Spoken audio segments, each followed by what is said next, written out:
Well, as we already touched on, explaining his concerns about the bill, Representative Todd Achilles from Boise mentioned the Supreme Court ruling from 2021, saying any change to the voter initiative process would have to consider the state constitution.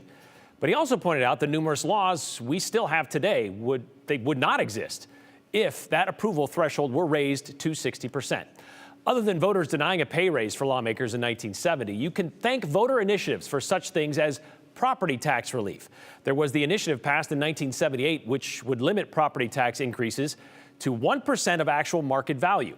It was actually based on California's Prop 13, which passed the previous June. So just another one that just came in from the Golden State. 58% of Idaho voters approved it back then. 4 years later, voters came up with the idea of the 50-50 property tax exemption, the homeowner's exemption, which meant 50% of the value of the home could not be taxed up to $50,000. 56.5% voted for that to go into effect. Then Idaho solidified itself as a right-to-work state because of a voter initiative in 1986. 54% of voters agreed employees should not be forced to join a union just to have a job. Now, that list that we just showed you there doesn't include the 4 voter initiatives passed to hold Idaho lawmakers to term limits. Those did pass with less than 60% of the votes, but even those voters were ignored when the legislature then voted to repeal those initiatives. So it seems voter initiatives are already pretty tough to pass, right? Even their success rate is only 50% right now.